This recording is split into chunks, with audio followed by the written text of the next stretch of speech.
Hello all, today we are going to be looking at the story of Bathsheba, and I'm really excited about this because although it's an incredibly tragic story and I always find it quite sad to read, there is such a hope that is interwoven in this story, and that's what we're going to be looking at and what it tells us about the God that we serve.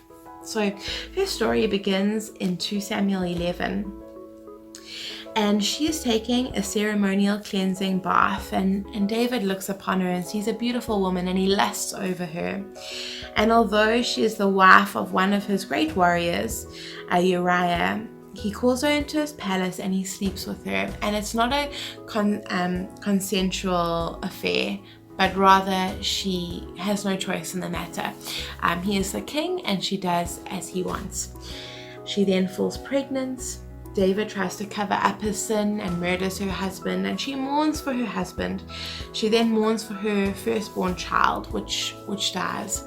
And we just see a woman whose life and hopes and dreams of the future are shattered by the sinful choices of someone that affects her. And she would have had dreams and aspirations and imagined a life unfolding that was nothing like the life that was thrust upon her. And in the story, we see some of God's redemption in her lifetime. So we see that he gives her another son, and that is Solomon. And Solomon becomes king. And later on in the story, we see an interaction where Bathsheba comes into Solomon's presence and just the respect that he shows her. And I feel like that's also some of God's kindness, and just seeing the relationship and the respect that her son had for her.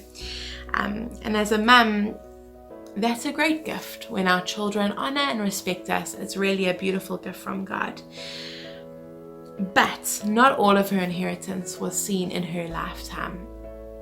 And I suppose that's the point that I want to take away. Little did she know, later her life would be interwoven into the lineage of Jesus Christ, our Savior. And as we can see in her story, it points to the need for a Savior, the need for someone to come and restore this human race that is so sinful and that is in such a mess. And then Jesus comes, a part of her lineage. She's a part of that. And what an incredible privilege. And again, God places a woman in a vulnerable position into a place of honor. A woman who was inflicted with much pain. He takes her shame and puts her into a place of honor. And it's such a beautiful picture of God's heart. His redemption, his kindness, and his love for us is a gift that we don't deserve, but that he freely gives us.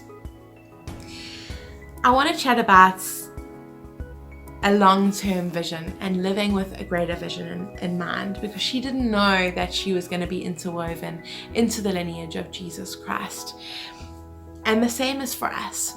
So I have a condition which I'm short-sighted. So without my contacts, I can only see a little bit in front of me, and that's it. The rest is just a big blur of colors, and it can be quite an inconvenience at times.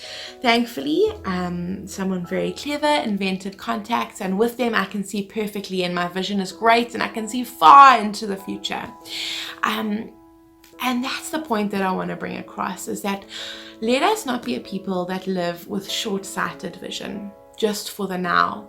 Because the truth is, we will not see all of our inheritance outworked as we live right now on this earth. But much of it will not be seen by us. I think about what we're fighting for now, and how some of that, the fruit of that, will only be seen in the generations to come.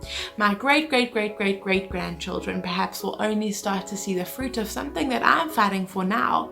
Or maybe that inheritance will only be seen in eternity. But let us be long-term vision people, thinking much further than just the now and what we want to see now, but also what we want our grandchildren to inherit from us, what we want to inherit in eternity.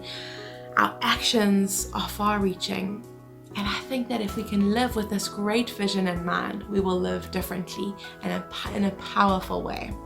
And we see that in her life, and we see the blessing of God in the generations to follow when we are obedient to him.